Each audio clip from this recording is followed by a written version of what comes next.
हाँ जी, converse of BPT, अभी BPT खत्म करी है, अब कन्वर्स ऑफ बीपीटी मतलब उसका उल्टा।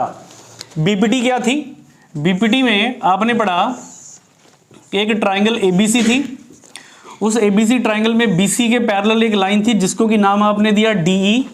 अगर हम बीपीटी की बात करें, बेसिक प्रोपोर्शनैलिटी थ्योरम की बात करें, तो उसमें दिया क्या गया था हमें कि जो डीई है वो पैरेलल है बीसी के, ये आपको गिवन था। और आपने प्रूव क्या किया? आपने प्रूव किया कि भाई AD divided by DB is equal to AE upon EC, AE upon EC. ये बीपीटी थी। पर अब हम क्या प्रूव करने वाले? Converse of BPT. Converse of BPT का मतलब उल्टा। अगर उल्टे की बात करें तो क्या होगा?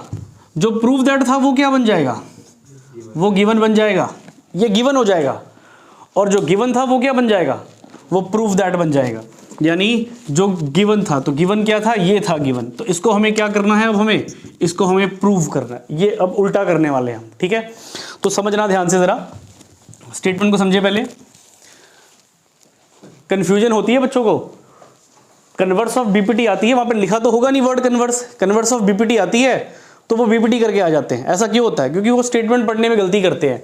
वो देखते हैं एक लाइन डिवाइड कर रही है यानी two sides of triangle in same ratio, बस जैसे वो ये पढ़ते हैं उनको लगता है एक लाइन सेम रेशो में डिवाइड कर रही है तो बीपीटी ही होगी।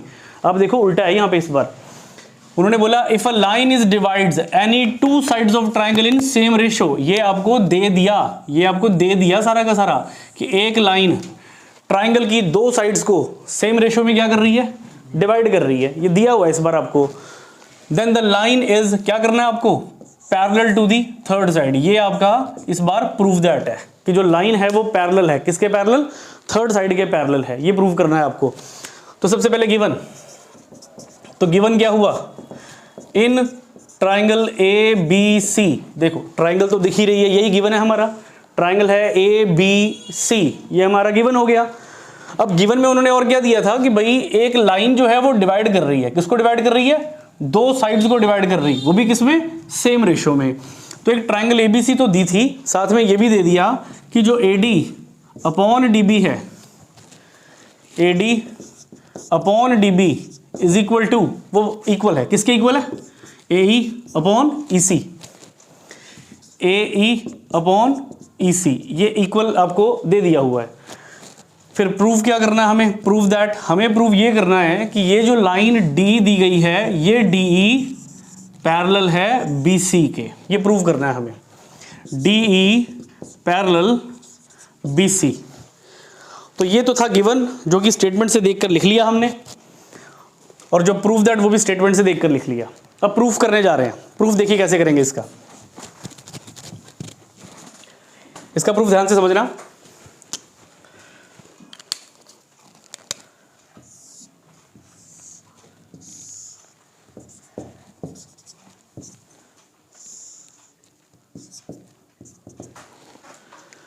प्रूफ,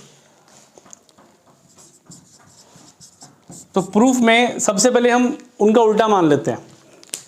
वो कहते हैं प्रूव करो कि डी जो है वो पैरेलल है बीसी के। वो ये कह रहे हैं प्रूव करो कि डी पैरेलल है बीसी के। हम उल्टा मानते हैं, हम ये लिखते हैं कि let us consider, let us assume that हमने ये माना कि जो डी है ना, D, let us assume that D is not parallel to किसके? बीसी के। इस लाइन को ध्यान से समझें। हमें प्रूव क्या करना है? हमें प्रूव करना है कि डी और बीसी पैरेलल हैं, समांतर हैं, आमने सामने हैं। हमें प्रूव करना है ये। पर हम क्या मान रहे हैं? हम ये मान रहे हैं कि डी बीसी के पैरेलल नहीं है। हमने ये मान लिया। तो ठीक है जी, नहीं है तो फिर कुछ ना कुछ तो पैरेलल रखना पड़ेगा। तो हमने यहां पर एक लाइन ड्रॉ करी, ड्रॉ अ लाइन, ये लाइन ड्रॉ कर दी, draw a line D F. एक लाइन ड्रॉ करी मैंने, कौन सी लाइन? D F. तो यहां पर मैंने लिखा कि भाई मैं एक लाइन ड्रॉ कर रहा हूं D F, draw a line D F parallel. और ये भी मैं मान रहा हूं कि ये जो डी एफ है ना, जो लाइन मैंने ड्रॉ करी, ये पैरेलल है। किसके पैरेलल है? बीसी के पैरेलल है। Draw a line D F parallel to BC. तो इस क्वेश्चन की शुरुआत कैसे हुई? गिवन आपको दिया हुआ था, प्रूव दैट आपको दिया हुआ था, ठीक है। हमने जो प्रूव करना है उसका उल्टा शुरू किया। हमने बोला कि DE BC के पैरेलल नहीं है। अगर DE BC के पैरेलल नहीं है तो कोई ना कोई एक ऐसी लाइन हमें अज्यूम करनी पड़ेगी जो BC के पैरेलल हो। तो अज्यूम करने के लिए हमने DF एक लाइन ड्रॉ कर ली और बोल दिया कि ये DF इस BC के पैरेलल है। आपको दिख भी रहा होगा कि ये पैरेलल हो नहीं सकती। पैरेलल का समझते मतलब समझते ना, दो लाइनें पैरेलल तब होती हैं जब उनका डिस्टेंस हर पॉइंट पे क्या हो, बराबर हो, ठीक। अब मैं आपको बोलता हूँ कि भाई ये लाइनें पैरेलल हैं, ये कहाँ से पैरेलल हो जाएंगी? क्योंकि इनका डिस्टेंस हर दो पॉइंट पे बराबर नहीं है। दूसरा, अगर पैरेलल लाइनें हैं तो उनको जितना मर्जी एक्सटेंड कर दो दोनों साइड से, वो कभी इंटरसेक्ट नहीं करती। अब अगर मैं इसको एक्सटेंड करूंगा तो इनका डिस्टेंस बढ़ता जा रहा है, और इधर से एक्सटेंड करूंगा तो वो एक दूसरे को कट करने वाली हैं, तो मतलब ये पैरेलल तो होंगी नहीं, ठीक। तो जो ये मैंने DF एक लाइन ड्रॉ करी है, मैंने ये मान लिया कि ये पैरेलल है। मैंने मान लिया किसके पैरेलल है? BC के पैरेलल है। तो फिर अगर DF BC के पैरेलल है तो अभी हमने थोड़ी देर पहले बेसिक प्रोपोर्शनैलिटी थ्योरम करी थी। अगर ट्राइंगल के बेस के पैरेलल कोई लाइन होती है तो उनकी साइड्स की रेशो आपस में क्या होती है? इक्वल। ये कौन बोल रहा है? बेसिक प्रोपोर्शनैलिटी थ्योरम बोल रही, जो अभी इससे पहले हमने खत्म करी। तो हमने यहां पर लिखा कि भाई अगर DF पैरेलल है BC के तो इसका मतलब AD अपॉन A से D और D से B, AD upon DB equal होगा। किसके इक्वल होगा? A से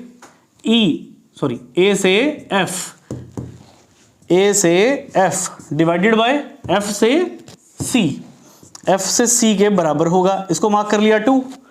अब यहां पे रीजन भी लिख दो कि ये बराबर क्यों हुए। BPT थ्योरम कहती है ना कि अगर कोई दो लाइनें पैरेलल हैं, DF और BC पैरेलल हैं, तो उनकी कॉरस्पॉन्डिंग साइड्स की रेशो आपस में क्या होगी? इक्वल होगी, ठीक है। इतना डन। ये BPT थ्योरम कह रही है। अब इक्वेशन, इसको मार्क कर लेते हैं इक्वेशन 1 जो गिवन में ही है हमारे पास। अब इक्वेशन 1 और इक्वेशन 2 को ध्यान से देखो, इनकी लेफ्ट हैंड साइड सेम है, AD अपॉन DB, और यहां पर AD अपॉन DB।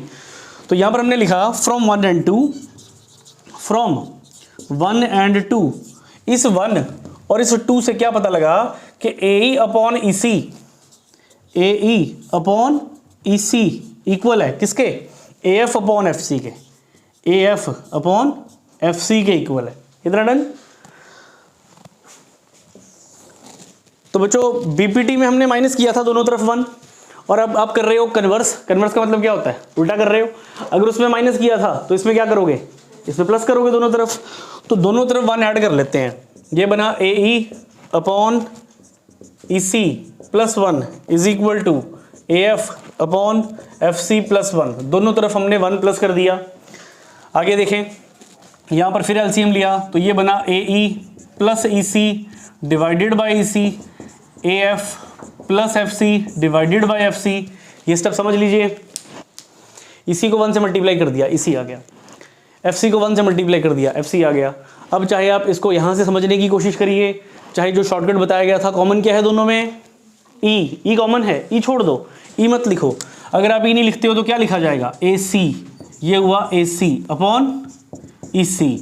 अब F कॉमन है इन दोनों में, अगर F कॉमन है तो F छोड़ दो, क्या लिखेंगे? AC upon FC। इतना डन। अगर आप अब यहाँ से देखना चाहते हो तो यहाँ पर भी देखिए, ये AE है, मतलब A से E है, और इस AE में आप क्या ऐड कर रहे हो? EC। E से C ऐड कर रहे हो, तो A से E आधा और E से C और आधा, तो ये पूरा कितना हो जाएगा? AC। तो यही लिखा हमने AC। तो उस तरफ भी देखिए, A से F, तो ये है आपका A से F, दिख रहा है A से F इतना, और उस AF में आप क्या ऐड कर रहे हो? FC। इस F से ये C ऐड कर रहे हो, ये AF, ये AF और ये FC, तो फिर A से C पूरा ही हो गया, ये भी पूरा हो गया, ये भी डन। अब क्रॉस मल्टीप्लाई कर दो यहाँ पर, यानी AC multiply FC is equal to AC multiply EC। इतना क्लियर? बस 2-3 स्टेप्स और हैं, थ्योरम कंप्लीट हो रही है। ये भी यहाँ तक समझ में आ गया। दोनों तरफ एक चीज सेम है, कौन सी? AC क्या हो जाएंगे? कट। मल्टीप्लाई उधर जाकर क्या हो जाएगा? डिवाइड। तो F C is equal to A C into E C divided by A C. A C और ए सी आपस में कट हो गए, F C is equal to E C. अब इसको ध्यान से समझना जरा, ये पॉइंट क्या कहना चाहता है हमें, देखिए इसको ध्यान से। वो ये कह रहा है कि भाई जो जितना एफ से सी है, जितना एफ से सी है, ये रहा, जितना एफ से सी है उतना ही ई से सी भी है, उतना ही ई से सी भी है। और अगर मैं अब यहाँ पर प्लॉट करके दिखा रहा हूँ तो आपको क्या लगता है, क्या ये बराबर है दोनों? ये ब्लैक लाइन को देखो वहाँ से शुरू हो रही है और ये ग्रीन लाइन को देखो यहाँ से शुरू हो रही है, ये कहाँ से बराबर हो सकते हैं? पर स्टेटमेंट कह रही है कि दोनों बराबर हैं। स्टेटमेंट क्या कह रही है? दोनों बराबर हैं। तो इसका मतलब ये निकलता है कि ये दोनों पॉइंट ना अलग अलग पॉइंट नहीं है, ये दोनों एक ही पॉइंट पे हैं। यानी ये जो मेरे पास लाइन है ए और सी, ए सी जो लाइन है, इस ए सी लाइन पर जहां पर एफ है वहीं पर ई भी है। क्या बात समझ में आई? एफ और ई कोई अलग अलग पॉइंट नहीं है, वो एक ही पॉइंट है। ठीक है, तो इसी को हम लैंग्वेज में लिख देते हैं, it is possible if E and F are coincides at same point. यह संभव तभी हो सकता है अगर ई और एफ एक ही बिंदु पर आ रहे हों, एक ही पॉइंट पर कंसाइड्स कर रहे हों। पर हमें क्या दिया था, हमने क्या माना था कि भाई डी एफ किसके पैरेलल है? देखिए लिखा हुआ है डी एफ किसके पैरेलल है? बी सी के। बट डी एफ जो है वो पैरेलल है बी सी के। अब यहां पर देखिए, ये जो आप एफ देख रहे हो, एफ भी वही पॉइंट है जो ई है, मतलब एफ और ई दोनों के दोनों एक ही पॉइंट पे आ रहे हैं। तो फिर इस एफ की जगह पर क्या रिप्लेस किया जा सकता है? ई रिप्लेस किया जा सकता है। तो therefore D E parallel B C, hence proved. यही हमें प्रूव करना था कि जो डी है वो पैरेलल है बी सी के। अब यहाँ पर दोबारा से समझ लीजिए, चाहे ये एफ पॉइंट और ई पॉइंट अलग अलग नहीं है, ये एफ और ई पॉइंट एक ही बिंदु पे लिखे गए हैं दोनों के दोनों, क्योंकि एफ सी और ई सी का डिस्टेंस आपस में क्या आ रहा है? बराबर आ रहा है। यहाँ से भी अगर आप समझने की कोशिश करो तो यहाँ से सी छोड़ दो और यहाँ से भी सी छोड़ दो, तो एफ और ई दोनों के दोनों एक ही पॉइंट दिखेंगे आपको। तो एफ और ई एक ही पॉइंट है। अगर ये सी और सी छोड़ दें तो एफ इक्वल टू ई, मतलब एफ और ई एक ही पॉइंट है। तो इस एफ की जगह पर क्या लिखा जा सकता है? ई लिखा जा सकता है। हेंस प्रूव्ड डी पैरेलल हो गई बी सी के। तो ये थी कन्वर्स ऑफ बीपीटी थ्योरम। उम्मीद करते हैं समझ में आ गई होगी। चलिए करिए नोट।